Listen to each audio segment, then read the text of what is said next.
Hello. I am, I don't really know what I'm doing, but I'm doing this. Cool. What do we talk about? Okay. So, I'll talk about, maybe we could talk about, obviously, railroad related. I finished Spearmaster, I guess. That's cool. Killed a red centipede, and Spearmaster wasn't that hard. Didn't use a spore puff. I was in Spearmaster and then I was in Drainage, delivering the pearl to Moon. And I encountered a red centipede. I could have snuck by it, but I thought it would be really fun to sit in place and move in a pipe a lot and hit spears with it. If we're on the topic of Spearmaster, why don't we just get Spearmaster here? There we go. Beautiful. There you go. Spearmaster. Oh boy. My little guy. I basically, so I started saying I went to Farmerace, I started in, think I might do a expedition. Arty expedition, maybe? I want to get that explosive jump. It looks useful. Like, it seems useful. I also want to complete Saint so I could get, like, the Rainbow Slickhead Expedition Easter egg thing. I don't know. I don't know what else. So, Rainbow lore, I guess. Okay, I'll just talk about Rainbow lore. So, long time ago, there was these guys called the Ancients, and they wanted to die because they couldn't die.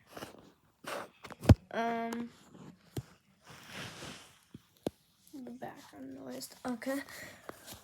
So they made these guys called the Iterators and gave them all stupid names, like 5 Pebbles and Looks to the Moon, or Sliver of Straw. Those are a few important ones. So they make them, and then they find the Void C. Why can I not say C? And they go to the Void Sea and stuff. And then, basically, they don't ascend properly or something. And then they turn into echoes. I don't know if I said it in the last video about this, but I have a theory. The Void Worms. They are actually creatures, mostly ancients, who successfully ascended. That's my theory.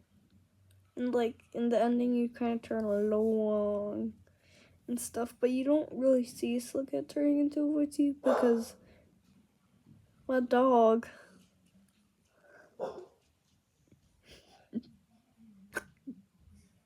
Oh, my dog's barking and he's talking. I think that's kind of funny. Okay. Anyways, but like you get long and stuff, but you don't realize because the slug tree in the ending of Survivor's campaign is not real. It's because he wants to go back to his family and he thinks about it. So then, when he thinks about it, the thingy, his mind makes it, and that's what he sees. But he's actually a void worm. That's not what actually is going on. Yeah, that's my simple little theory. But I'm getting bored. Okay. At least you are not random people I just met and I have to explain what everything is. At least you people probably know what Rain World is. Because you clicked on this video because you saw a slick cat and it said Rain World. Or maybe you just randomly... Yeah. I can show you my different emotions. We got this one. We got this one. We got this one. Then we got like this one. Then we got like this one. But this one doesn't have a mouth thingy because I accidentally did this and I'm too lazy. And I also have a mask. Hee hee. Mask. I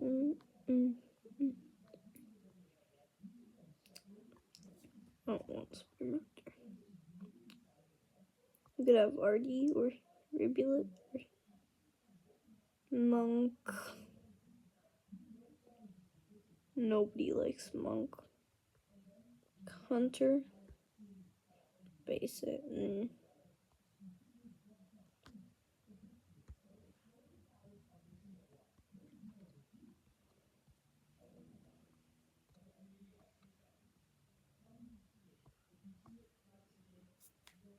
Perfect.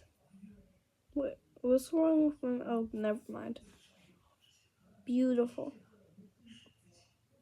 He'll just sit here now.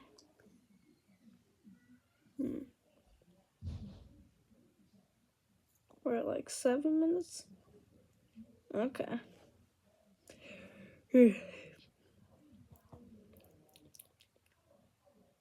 Yeah. Okay. Anyway, the after all the ancients kind of all ascend or all leave or whatever, and then the 5 pebbles wants lots of water, but Moon and 5 pebbles share water, so they need water to cool down their systems or they collapse. But if Moon doesn't get water, she collapses. 5 pebbles takes all her water. Spearmaster. Spearmaster is one like he goes to 5 pebbles, says hello. 5 pebbles rips an orb out of his chest. A pearl, not an orb. Why did I call it an orb? And he does not have any mouth. I'm talking about Spearmaster. And so, Spearmaster has to take it around because he has no mouth to put it in and stuff. So he has to, like, do that. He goes to Moon. Moon writes on it to tell 5 pebbles. She tries to tell 5 pebbles to stop. It obviously doesn't work. Then, okay. Yes. 5 pebbles destroys her so much that she can collapse even if Pebs stop. And Pebs was trying to make a thing to die because the iterators can't die. It's very important that they don't die, is what the ancients did or whatever. Yeah. hamburger. So yeah.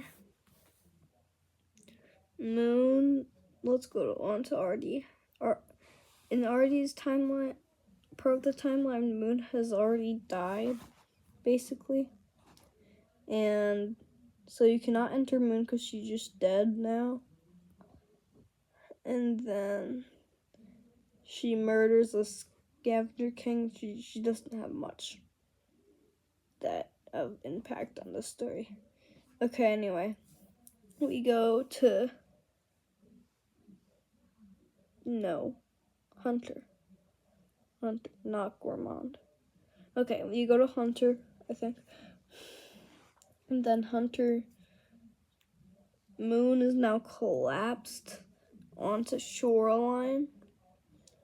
And Hunter was made by NSH, no significant harassment. And Hunter starts with a green neuron and a pearl. He doesn't have to take the pearl, but he has to take the neuron. I guess he doesn't have to get his ending, but it's not like the intended way. Well, you go to 5 Pebble, but you're on a time limit. In like 19 cycles, you die to the rot and stuff. And then you go to Pebbles, and he gives you more cycles to live. You can go to Moon then give her a neuron, but I guess you don't have to go to Pebbles, I guess. Give her the neuron, she gets revived. He goes Ascend. You get to see NSH. Yeah.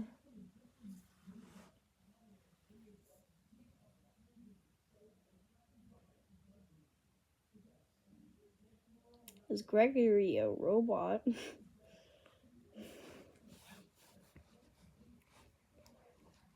Well, I already know that. Okay, anyway.